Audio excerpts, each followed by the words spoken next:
Hey dudes, welcome to Splat from the Past, the only 80s themed horror and sci-fi show where things can get totally radical. Now yes, I am wearing a new hat. It's Pink Floyd. It is pretty radical, ain't it? Yeah, I just got this hat this past weekend. So, welcome to my new hat. Just realized it's a little dark in here. Let me turn on the light.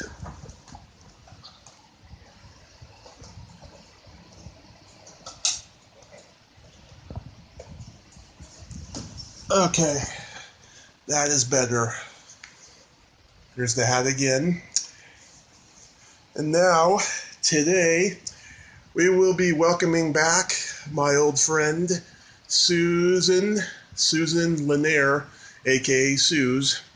And we will be talking about a few more career highlights that we didn't get to talk about last time. And we will be talking about some serious issues that are facing the country today. And that is pretty much the episode today. Happy birthday, Quentin Tarantino. His birthday, he is now 55 today. He qualifies to be a senior citizen, and his scandal recently was really unfortunate. I hope he breaks out of it because he's the greatest filmmaker in the world. You know, not just now, but he has been for the last 25 years. Nobody has been better as a filmmaker than Quentin Tarantino. So yeah, my second interview with Susan Lanier is coming up in just a moment. Hello. Hey, Suze, it's Tommy. Hey, Tommy. How are you? I am great. How are you? Good. Can you hear me okay? Yes, I sure can. Okay, and this is not live, right? This is, you're going to edit it or whatever? Is that the way it works? It's semi-live. I could edit certain things, but for the most part, I generally don't unless there's like a malfunction or something. Oh, okay. So it is a podcast, or what is it exactly? I can't even remember. Duh. It's an iPhone podcast. Okay. How many listeners do you have these days? It just depends on each episode. If anybody's familiar with anybody that I have on, really. Uh-huh. And then you tape it, and it goes into archives, and then it's accessible on YouTube or anything, or no, or what? Yeah, on YouTube, and I share it on Facebook. Okay, cool. Okay. I just wanted to know, exactly before we started, the context and know that it's going to be documented forever. So, if it goes on YouTube, it's hard to get it off, right? Unless you take it off. Yeah, videos can be taken off of YouTube, but it'll be on there forever, basically. That's a little frightening. Now, you're going to have on the YouTube, on the picture part of it, a collage of Hills Have Eyes and Cut and different things for them to know who they're talking to, or what? Or just a picture of me, or what are you going to have up there? YouTube, but you have to have some kind of visual to go with it, right? Oh, yeah. I showed a couple pictures of you in the beginning. Okay. I hope they were good ones, but oh well. Oh, you look gorgeous in them, especially on your TV guide cover. Oh, okay. Good. Okay. Okay, so let her rip. Whenever you're ready, I'm ready. Okay. So how you doing? Are we starting? Yeah. I never know.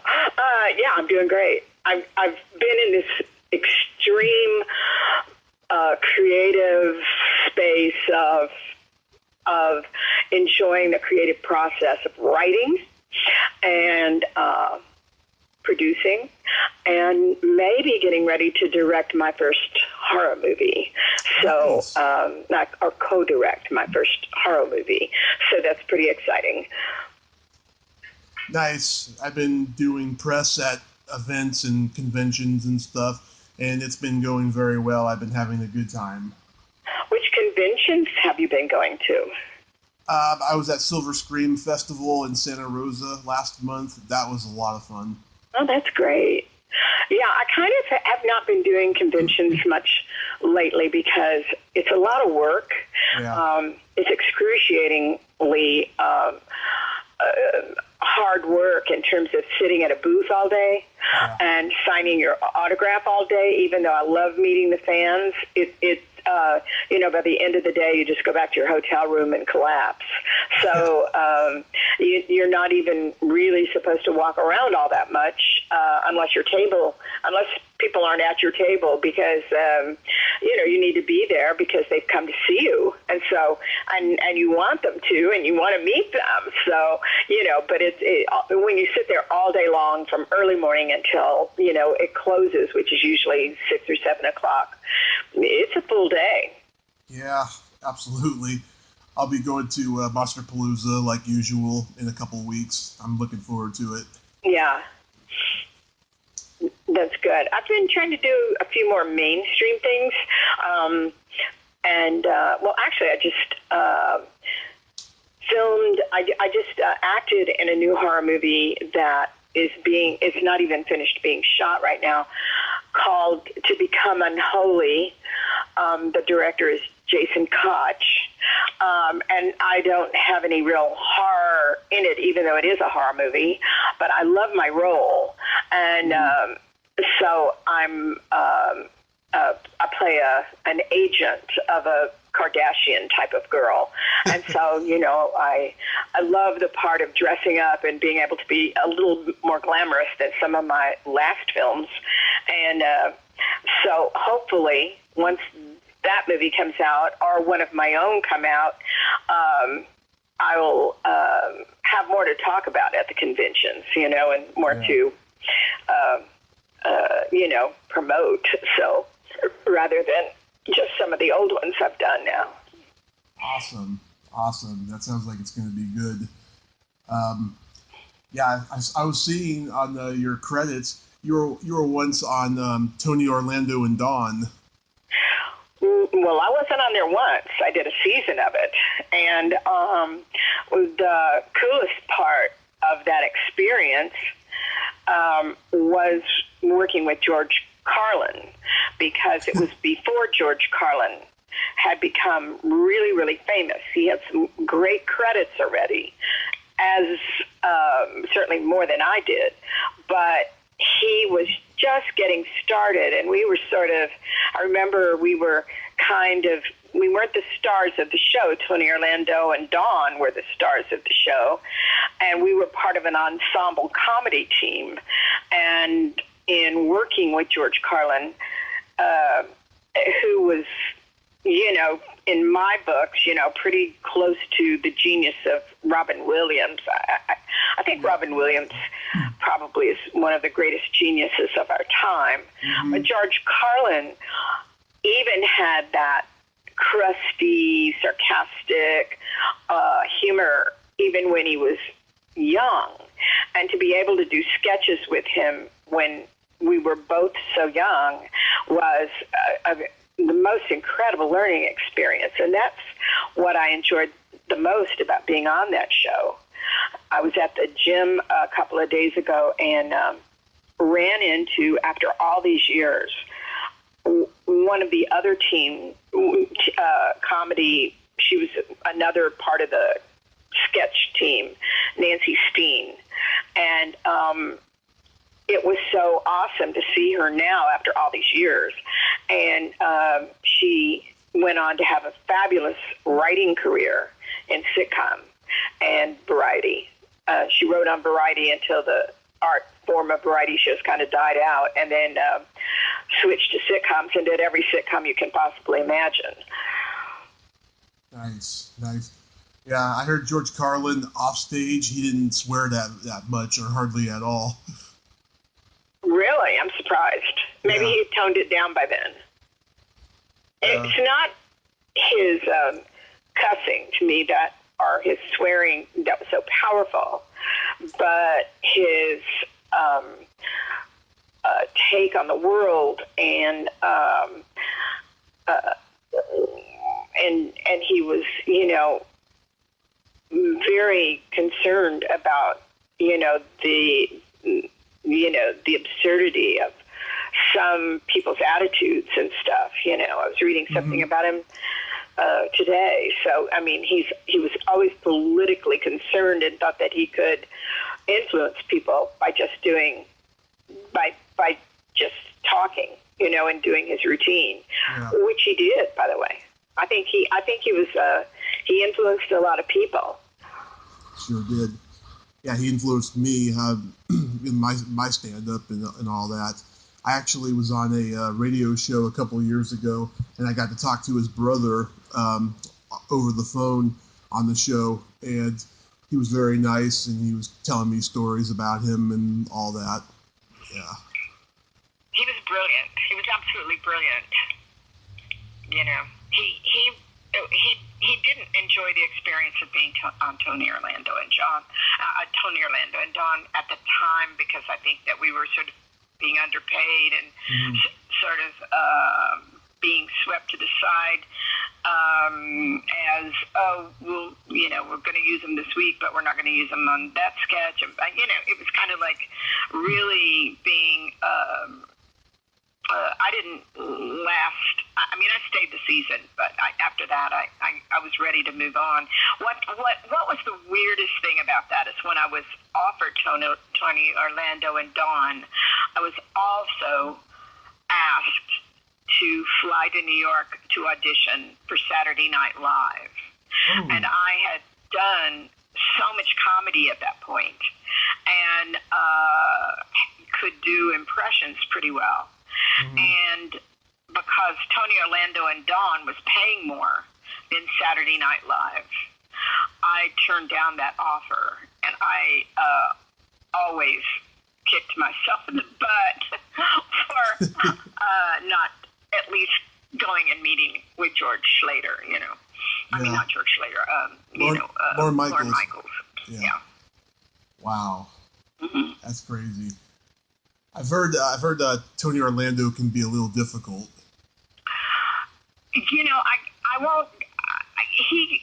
I think all people that have the responsibility of making a show work or not work have to be concerned about all aspects of it going well.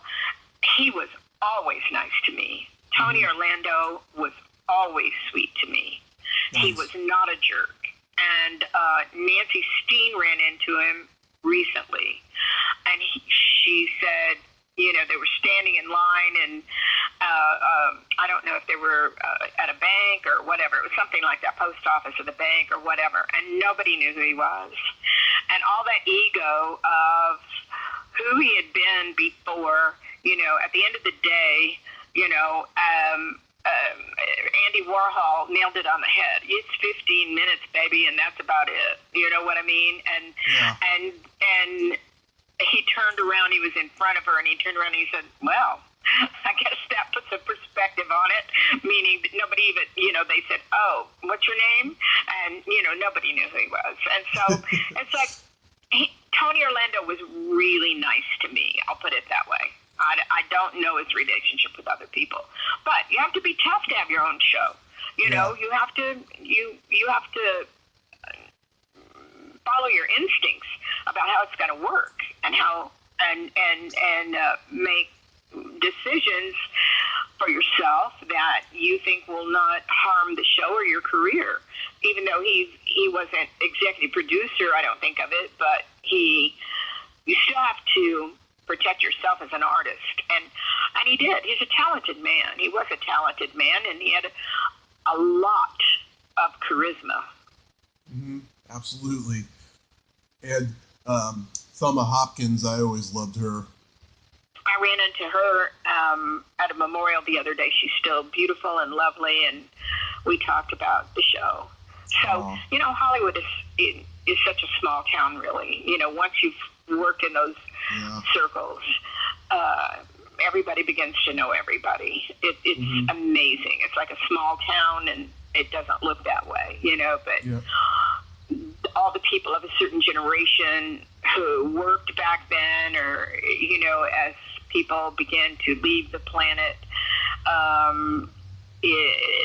are fewer, people left, and you're going to inevitably run into somebody at a memorial or something, and then you talk about old times. I know that sounds a bit depressing, but, the truth is that, shit happens. I'll put it that way. Yeah, absolutely. Hollywood always had that camaraderie of everybody knows everybody. It just seems a little bit bigger now because, it's at the point now where everybody's in Hollywood trying to make it, Well, that has always been the case, Tommy. The difference is now that the internet has created a space for people that do not have talent to become celebrities. Right. In the past, you had to be able to have enough talent to do something well enough that people would recognize that talent and give you a job. You either had to be model gorgeous and could talk so that you could, become a movie star. But look at somebody like Verushka. She was an incredibly beautiful woman, as was Twiggy and Jean Shrimpton, all those people, Lauren Hutton.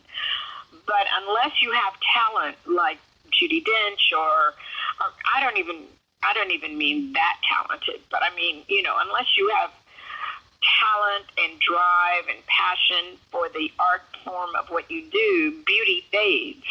And you got to have talent to stay in the game. A lot of the new reality stars in the,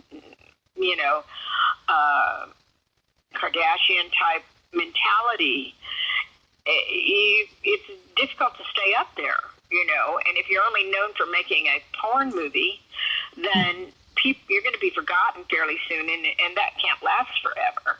But that's why there's so many, it seems like there's so many more celebrities because of the internet and reality shows and internet presence of people, In a way, it's cool because you can self-promote and get fans. And if you work hard enough, you can become known even when you don't have talent. So it's a double-edged sword, the internet. Yeah, I agree, especially now. I mean... I can't hear you. Yeah, especially now. I mean, it's there's so much content out there, and it's oversaturated. It's hard for somebody to get discovered off of YouTube now because once certain people did, it's like everybody's trying it now. Oh yeah.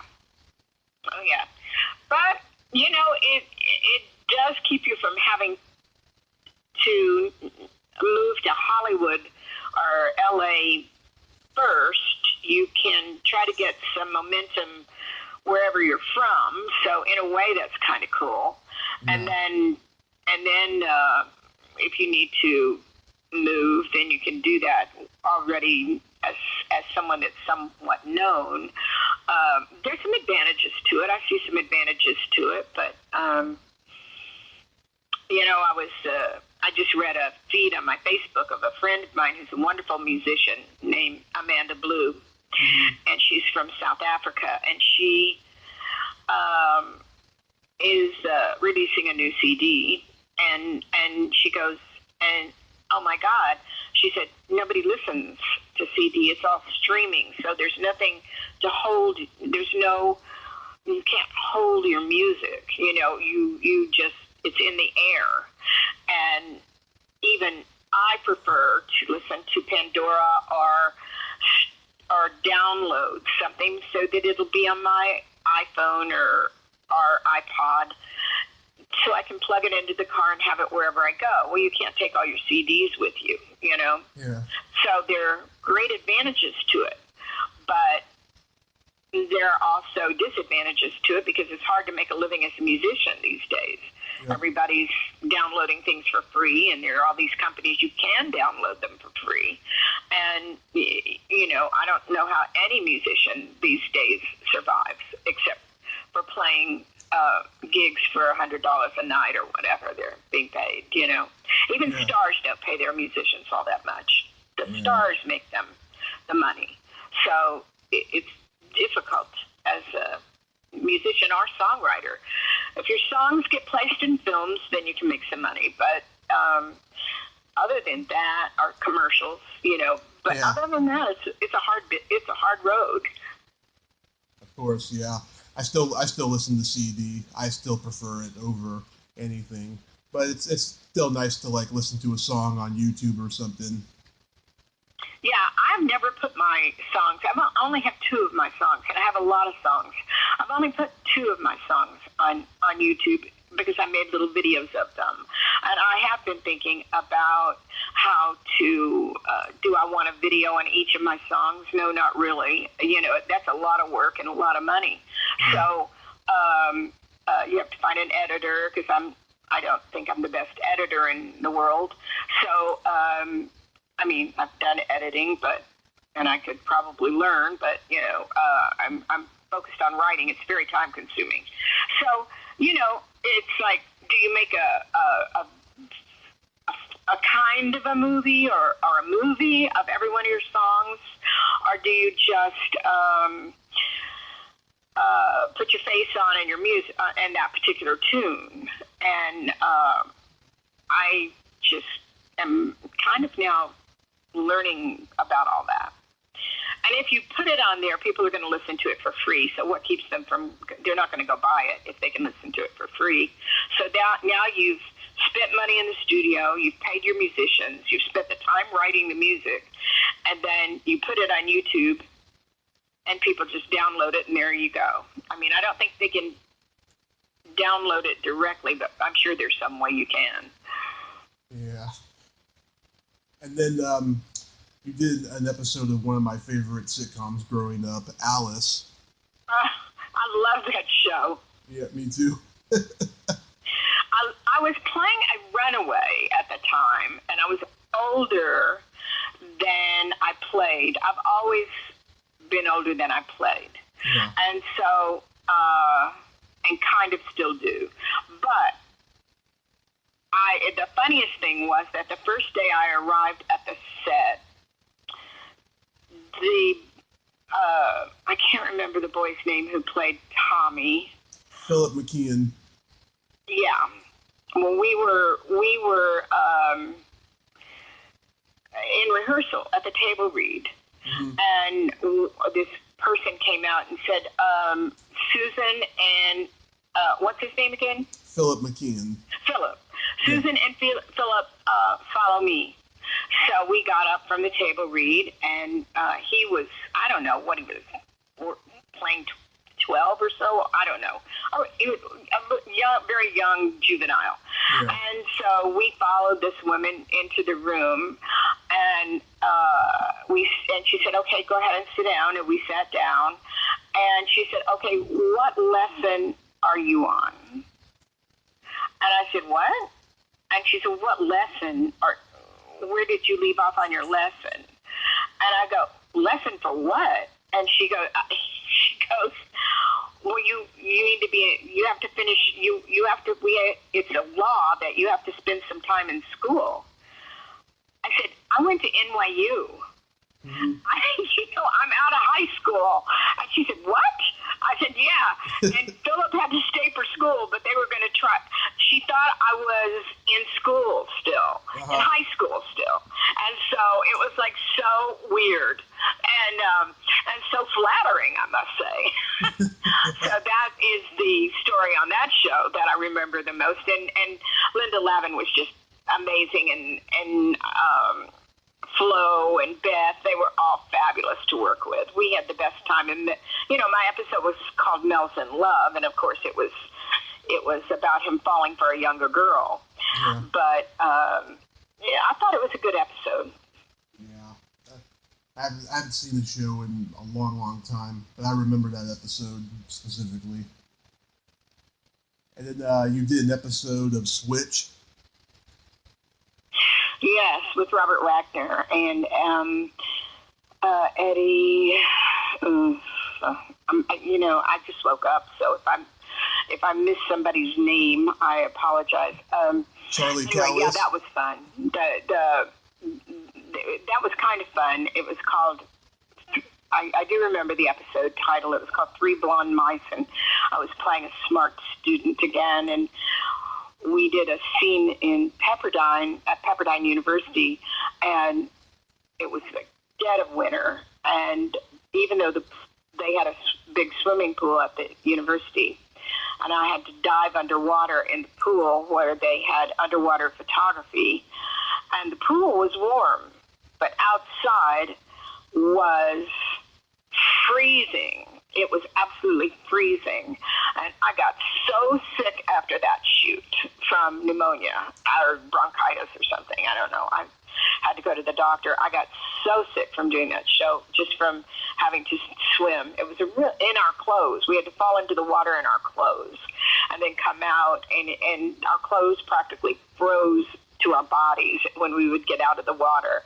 So, wow. And that was a fun show. I've had a good time on all my shows. I think that's why I stay in the game, is that I enjoy the process of acting.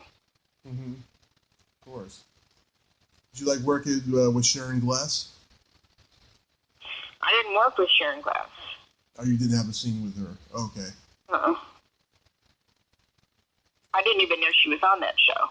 Oh, yeah. She was on that show. Oh, okay. Well, I don't remember working with her. I mean, I just remember working with Robert Wagner, and he was still married at the time to Natalie Wood. And Eddie, what was his name? Eddie Albert. Eddie Albert. Eddie Albert was a doll. Oh, yeah. But, I heard he mentored a lot of people. I'm sorry? I heard he was a mentor to a lot of people. I wouldn't know that. The person that mentored me the most was Pat Hingle. Oh. And I did my first show, Barnaby Jones, with Pat Hingle. And I had years of doing theater on the road. I was, before I moved to Hollywood, dinner theater was really popular throughout the entire United States. And there were productions everywhere in every city, and every city had a big dinner theater. So it was fabulous because it kept actors working, and they didn't pay a whole lot, but it was a great exposure because you could go. I mean, it was great. It was a great school for acting because you could go from city to city, and you would have these 4-week, 6-week runs at these dinner theaters, and I got to work with amazing people that were celebrities, like Ed Cookie Burns and Pat Paulson and different people like that. And so I came to Hollywood with very tight chops because I had been able to get great reviews in dinner theater, and so my first job in Hollywood, so I had a lot of theater experience, but not too much film experience. So when I moved to Hollywood and I got the role on Barnaby Jones, right away, my first job was Happy Days. Then my second job was Barnaby Jones. So I had not been familiar with making my mark, hitting my mark in the exact spot. I always was good with blocking and remembering blocking, etc. But on film, you really have to hit the mark sometimes with exact precision. And you can't look down and then back up. Okay, here it is. Okay, now I'll do my line.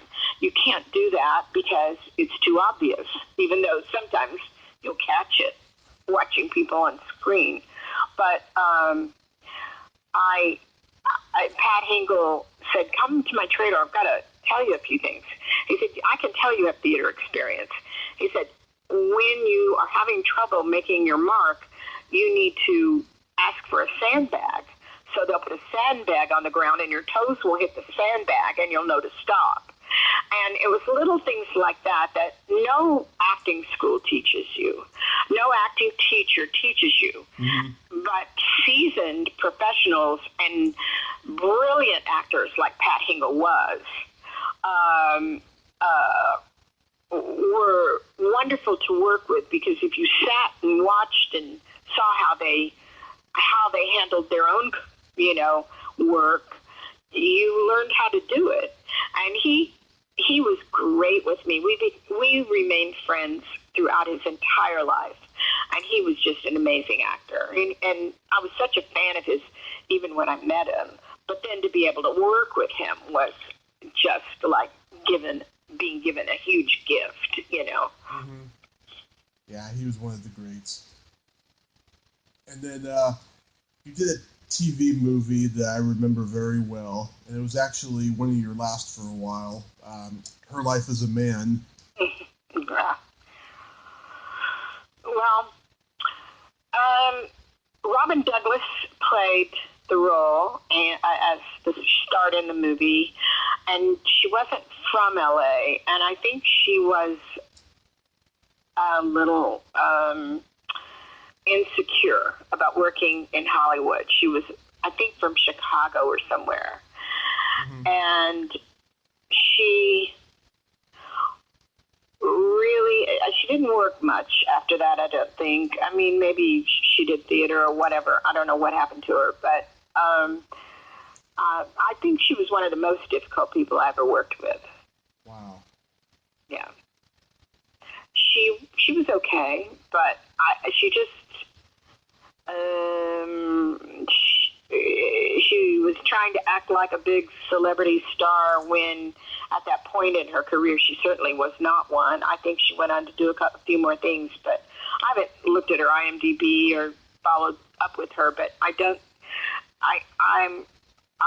haven't heard of her in a long time, and she wasn't very nice to the people who were co-stars or whatever. She was pretty prima donna, more than just about anybody I can think of. I mean, the person I loved dearly was Cloris Leachman, mm-hmm. and Cloris had a horrible reputation about being difficult to work with, and she could not have been sweeter to me. And I got the flu on Phyllis, and Cloris brought me to her dressing room and got me tea and was, telling me things about, how to stay healthy. And she was just the sweetest. So, I don't know. I must say, and just in talking to you, I forget that I worked with all these people, and it actually is sweet to be able to remember all the people that were so talented that I was so lucky to be able to be around and learn from. Mm-hmm. Yeah, Robin Douglas. I mean, she first got known because she was in that track and field movie, Breaking Away. I can't hear you. Oh, can you hear me now? Not very well. You went away. Are you there? Yeah. Okay, that's better. I don't know what you did to adjust the volume, but I can hear you. Now, Robin Douglas had been in Breaking Away, the track and field movie in the late 70s. Mm-hmm. That's how she basically got her name and stuff, because I think she came off of being a model or something. But, yeah, she was pretty big for a while, and then she disappeared. But, yeah, I mean, the movie is kind of a take on Tootsie, Yeah. The female version of Tootsie, yeah. I remember the director was Robert Ellis Miller. Yeah.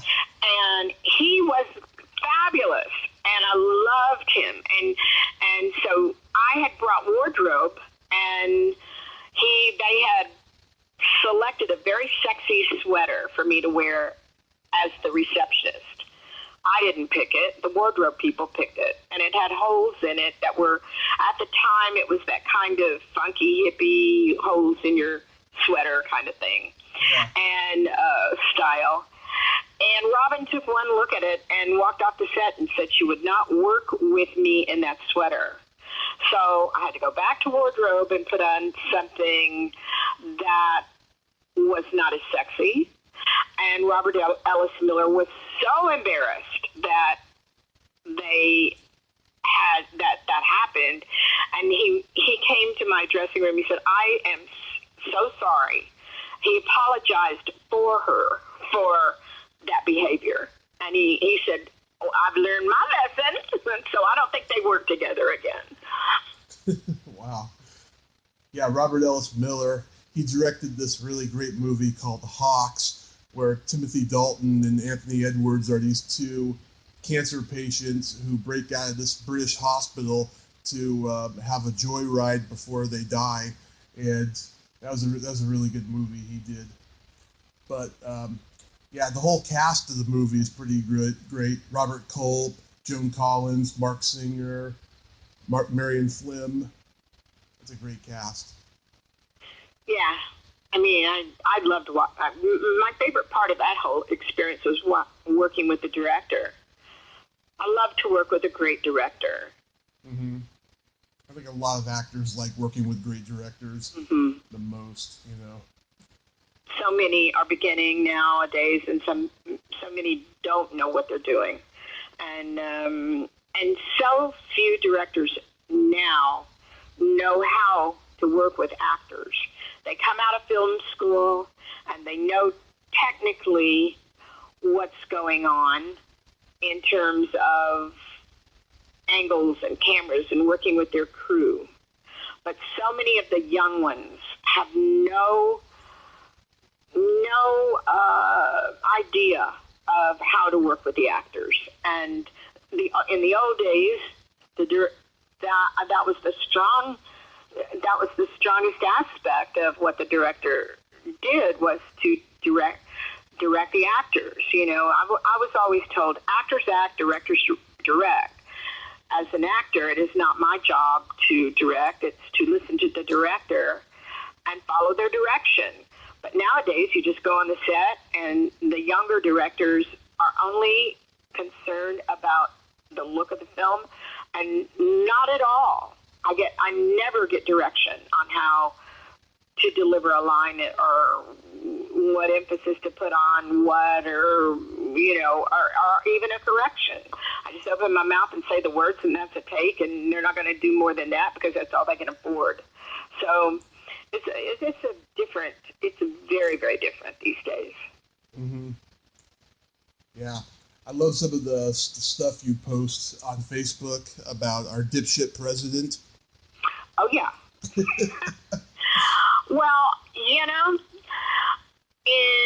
when I was around 21, I started off as a production assistant at PBS, and I lucked into becoming Gloria Steinem's production assistant for a pilot called Woman Alive.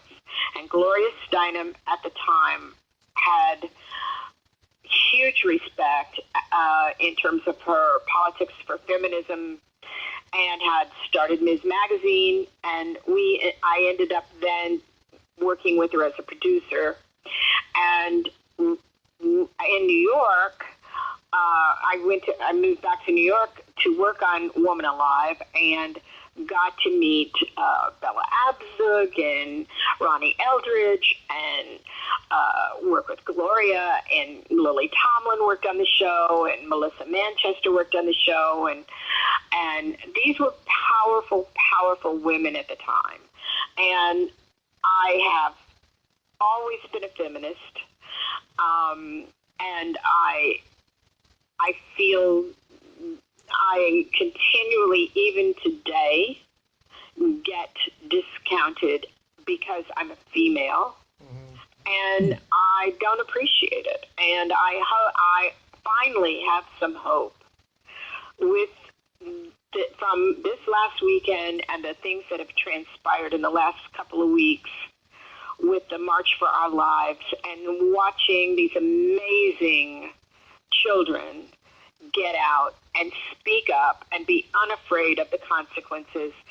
And I finally have hope that we're not going to go back to the dark ages with all these old white men running things and telling women what to do with their bodies, which is none of their business. Mm-hmm. I have so many girlfriends, including myself, that had children early. Yeah. And the fathers, the baby daddies or husbands, could disappear, and they all did. And these my girlfriends who are now women, but back then we were young girls, raised babies by ourselves with no financial help. Men can walk away or leave the country and not contribute to children. So it's none of their business what women do with their bodies. Mm-hmm. So I feel so strongly about that, and the threat of losing the right of choice for a woman. I don't think abortion is a good thing. I think that it is a horrible, painful decision a woman must make for herself, or a girl must make for herself. Mm-hmm. Nobody wants to think that you're destroying any form of life. But the idea of you having a life and having to take full responsibility, both financially, emotionally, physical responsibility of a new person in the world without the help of any man, if they so choose, is crazy. You should be able to make that choice. And, so I don't think anybody takes abortion lightly if they choose to have one. But it is certainly their choice to have one. Mm-hmm. So I'm very, very political. I despise all these right-wing, hypocritical, evangelical people that call themselves Christians and talk about Jesus, and they talk about God, and then they vote for Donald Trump. Are you kidding me? Mm-hmm. It does not make sense. Donald Trump is the most unholy, unethical con man that has ever, as far as I'm concerned, lived. And all these Christians are out supporting him. For what reason? I don't get it. Mm-hmm. I don't get it either, I'm a guy who was brought up to respect women, and, I wouldn't call myself a feminist in the most traditional sense, but I certainly don't advocate what they call a boys' club, because I treat women as equal, and I just hate seeing all this shit all over the news, especially with him, Oh, well, I think he and his entire team have been bought out, and I think the truth will come out at some point. I hope it will, but it's no secret that the NRA has given Mario Rubio a $3.3 million. That's payola. That's payola. Who's not going to say, yeah, I support the NRA for $3 million?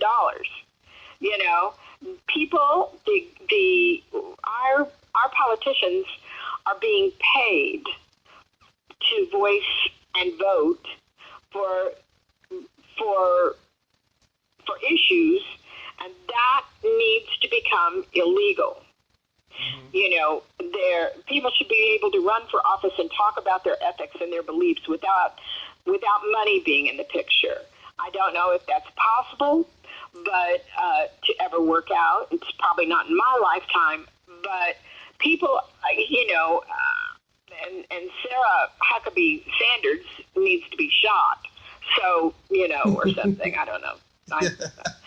She certainly doesn't do it for me. She lies every time she opens her mouth.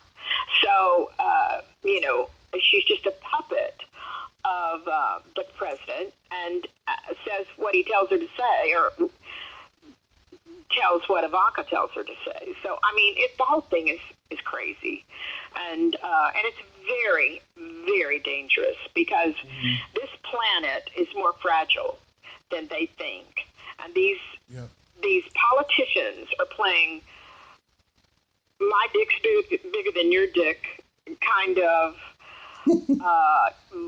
little boy games, and there are millions and millions of people that are going to die if we don't get them out of office.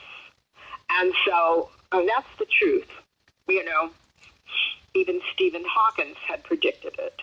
Mm-hmm. So that, you know, if we don't find another way, there won't be a planet. We will blow it up, or we'll kill all life forms. Life form won't be able to exist on it. You know, I don't like Kim Jong-un, but the reality is if we go and bomb North Korea, we're not going to hurt him. He'll be in a bunker somewhere, probably. You know, we're going to hurt his people who are trapped there, and they don't agree with him. From what I've watched and read and studied, they want democracy and freedom of choice as much as the rest of the world. And so for us to go just murder thousands or millions of his citizens is just wrong. That's murder. And then, of course, he's going to retaliate, and millions of us will die. So, you know,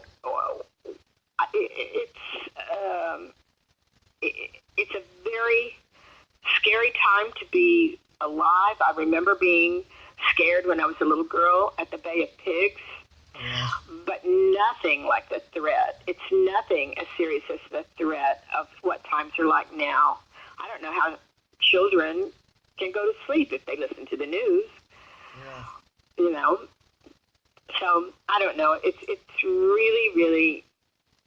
I don't understand human beings and sometimes and how cruel they can be to each other. Do you think if the Me Too movement had started a year earlier, he wouldn't have gotten elected? I think that there is so much racism that still exists, particularly in the red states, that I don't think it would have mattered. I think that there were too many white good old boys that were upset that Barack Obama had done a good job and had been president, and that a black man could become a president of the United States, and people were very, Southern racists were very, and red state Republicans were very, very pissed off about it. And I think that because Hillary represented the democracy, the Democratic Party, no matter what she did, and maybe we should have had another candidate, I'm not sure. I personally respected her and liked her and thought she was the only one smart enough to move the country forward, and certainly campaigned for her and raised money for her. But maybe because of the fact that Bill had already been in there and she had already been in there, maybe we should have had some fresh blood. I don't know. Maybe some fresh blood could have beat Trump. But I believe it was rigged. I believe the whole thing was rigged by Russia and manipulated by Russia. And I still think that Donald Trump gets his instructions a lot from Russia. I mean, that's just my theory. I'm not the only one who thinks that. But, you know, from what I can see, I mean, everybody gets fired if they say anything bad about Russia, they're out. Well, I mean, really, somebody's controlling those decisions. Yeah, I see. For some reason. I don't know what they are. I have started trying to discipline myself not to keep the news on all day, you know, because it's too scary. Yeah. I mean, I get most of my news from seeing it on social media and stuff. And you're fading out again. I'm sorry. Did you change positions? No. I see a lot of the news stuff on social media. It's just, you know, popping up everywhere I look, and it's just getting to be crazy. I don't even know what's true anymore, you know? Well, yeah. I mean, you don't know what's true. You don't know what's really true or what the agenda of the journalists are. But I do watch Fox sometimes just to see what they're covering and what they're saying, to hear the other point of view, so that I am informed about what the other side is saying. And Fox barely mentioned the march, if at all. And the people that were on there being interviewed were actually quite insulting and discrediting to those brave young kids that were out there marching. I marched too. I marched in Adam Schiff's march in Burbank. I mean, no person needs to have an AR-15. Now, I was raised in Texas, and everyone had guns. My grandmother slept with a loaded gun by her bed, but that was for her protection in case someone invaded the house. That was only for her protection, not for her to go out and kill hundreds of people or multiple people. It was just for protection. I believe in having the right to do that. But if you own an AR-15, you're pretty much buying that so you can destroy mankind, fellow human beings. And that's ridiculous. And no one should be able to buy any kind of gun without knowing that they're sane and balanced and, whatever. I mean, I don't own a gun now. I think that I don't, I'm security, but, It's like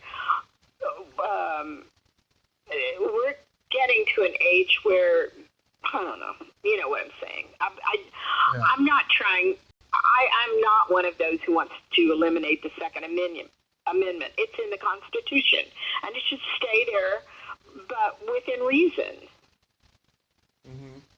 Talk louder, Tommy. I can't hear you much. Yeah, absolutely. I mean, I just think that guns do need to be controlled. I'm so sick of this fucking this old saying, "Oh, guns don't kill people, people kill people." That is bullshit. Right. Well, it's pretty sad when people don't want to change, and they've just watched a whole bunch of babies, young kids that are just starting their lives, slaughtered in a second, and their brains and guts are on the floor. How they can look themselves in the mirror and still defend the right for a crazy person to own an AR-15, then they're insane.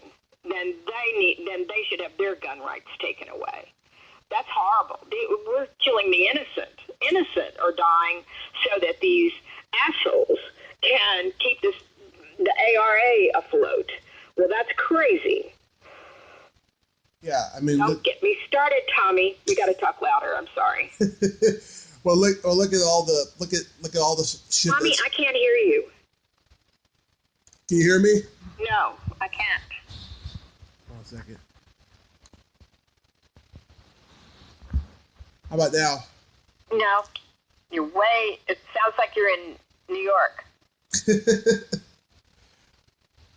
What did you do before that fixed it? I just adjusting the volume, that's all I'm doing.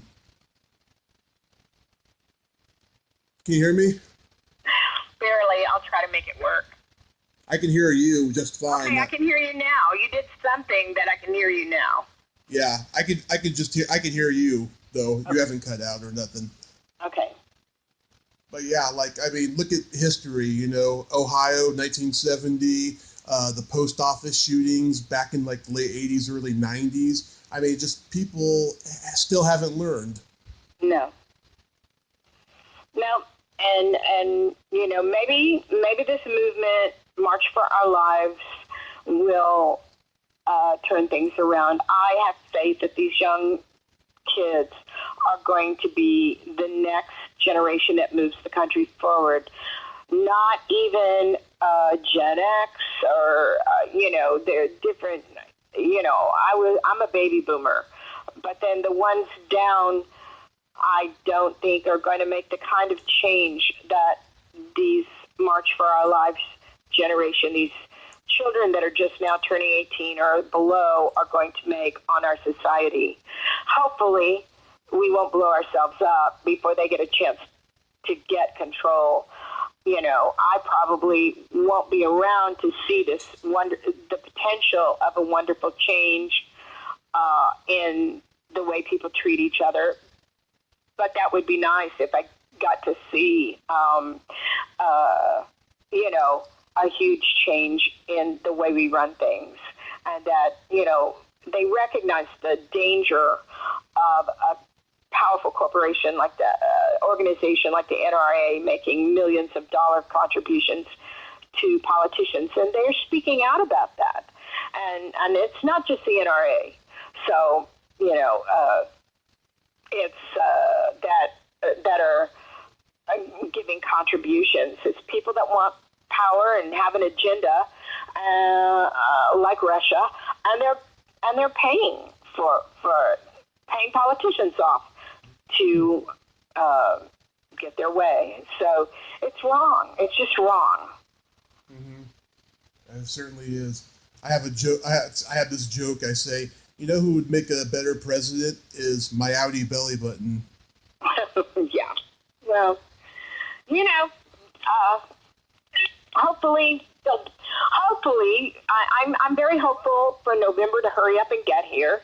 I can't wait for the summer to be over, and then it'll be November and time to turn things around. And I believe the entire country, that anybody with a brain is waiting for the same thing to happen. So it's time for these old guys, and many of them are maybe younger than me, but it's time for them to step down and get rid of their hypocritical, including Pence, the hypocrisy of him being this staunch Christian and now has taken away the right for transgender people to be in the service, the army, that the armed services that they have already been working in. Who is he to judge? Get out of there. We don't need people like that running our government. Mm-hmm. Absolutely. And what do you think the Me Too movement is going to continue? The Me Too movement should have started a long time ago. I think women are rising to the top of more women right now running for office than ever before, because they recognize the need to stop some of that. I do believe that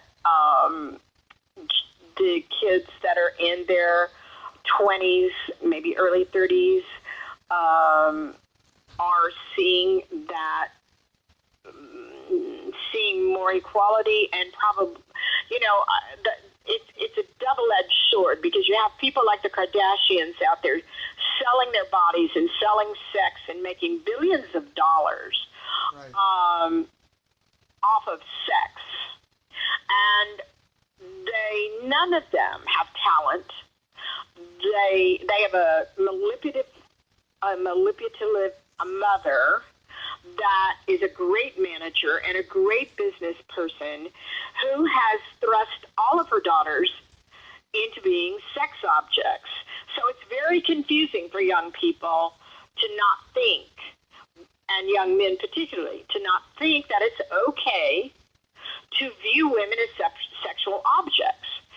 And the Kardashians and people like them, Paris Hilton, some of those people who started this reality thing, have made it appear that it's okay for women to be objects. And it's very sad, because it's confusing to young people growing up to see those people making all the money. So it's even confusing for girls. How do I make the most money? How do I survive? How do I live like a Kardashian? Hopefully, people will begin to look at values and what the things that are really important, and are not fake values. It's having a value system that is authentic and real, not superficial. And so it's going to take another generation to undo some of that damage, I think. And Trump is part of that whole, sell the sex, the Miss Universe. Oh, Putin, come to the contest and we'll set you up, that kind of thing. Right. You're going to get to see the hot girls, This does not help the Me Too movement. These things, these are current events, So I think when men begin to quit looking at women as objects, that's the only time the Me Too movement is going to really have any meaning. Yeah, since October, I've had a lot of guests on who have taken the initiative to tell me their Me Too stories. Like I've asked about like certain movie rules or something, and they go into a Me Too story, and I didn't even ask, and I just thought it was so awesome that they felt comfortable telling me that, Well, I have so many of them. It would take another hour to even get to the surface of that. I mean, listen. Young people make decisions about what they're going to do with their lives and the careers they're going to pursue. And I know that inappropriate male-female behavior is rampant in every industry. But when a girl decides to go to Hollywood to be an actress, just know if you think you're going to get by unscathed, that's impossible. I don't care when you do it.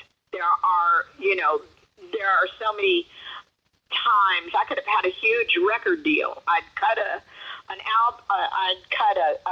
song in the studio, and this huge major record mogul came around the desk while my song was playing and put his hands on my breasts, under my dress, and started touching me and said, now let's just go across the street to the Beverly Hills Hotel, and because he was in Beverly Hills, had a huge fancy office in Beverly Hills, and cement this deal. I said, get your fucking hands off of me or I will kick you across the room. And I walked out, and that was the end of the record deal. Wow. And he was old enough to be not my father, but my grandfather. Smoked a cigar and was hideous. And there's no way I was going to go to bed with him. So, it's like that happened. But those kind of things happened on a daily basis almost, particularly when you're on television. Yeah. You just learn how to defend yourself. A lot of people think maybe I have a bit of an edge. Well, life will give you that edge. Just living long enough will give you that edge, where you have to learn to protect yourself and your best interests, financially, creatively, and physically. Absolutely. I mean, I've seen, stuff in the workplace. I've seen, like, I used to be a bouncer in a bar, and I used to see, drunk guys grabbing girls' asses all the time. And I was like, hey, you better knock that shit off or you're going to get thrown out. Mm-hmm. I've seen that. I've never really seen it like in like a different kind of workplace, but what I have seen is just guys like, sitting around, saying dirty things about some girl and gossiping and all that stuff, and I don't take part in that. I just ignore it or walk away, Right. because I just think that's disgraceful. Right. Well, there's also human nature, and so men have been taught to that, maybe it's their role to be the aggressor first. Women are often too shy to do that, and some men are too. But men have been taught early on that they need to make the first move. Well, yes, that there's nothing wrong with that. I mean, I think either party should be able to make the first move, but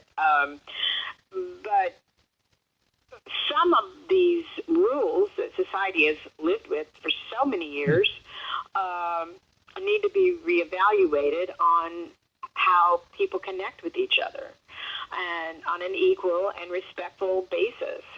And you know, I've experienced in the last couple of weeks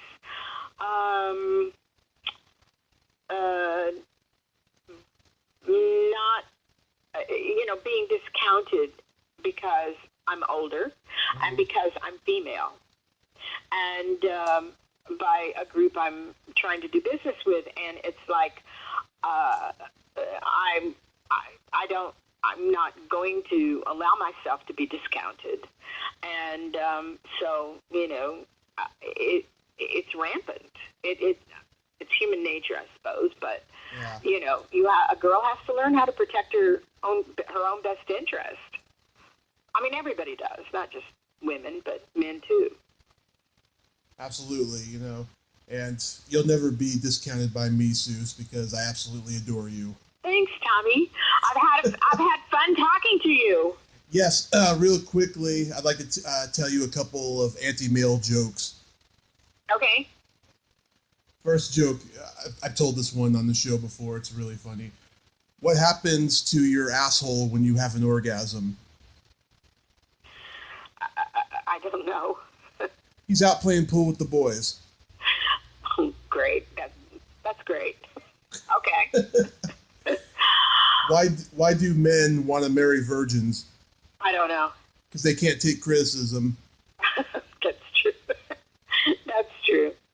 Well, I think that's enough of the sex jokes for me. I'm sort of. I appreciate your humor. Oh, thank you so much. I appreciate your friendship. I appreciate your support, and I need to get on with my day. But I have enjoyed sharing my views and giving a little show business history and talking about things we probably did not talk about in the past. And I look forward to doing it again sometime. Absolutely, Suze. Thank you so much, and you have a great day. You too. Thank you. Okay. Bye-bye. Bye-bye. Well, there you have it. Susan Lanier. Ain't she a sweetheart? Thank you so much, Suze. I really appreciate the time you took today. If you like this video, please subscribe to my YouTube channel. Add me as a friend on Facebook. Follow me on Twitter. Join my Tommy Kovac comedian page on Facebook. And all that fun stuff. Well, that's all the time we have this week on Splat from the Past. Until next time, this is Tommy Throwback Kovac saying there's no shame in living in the past. Because the present sucks. Later, dudes.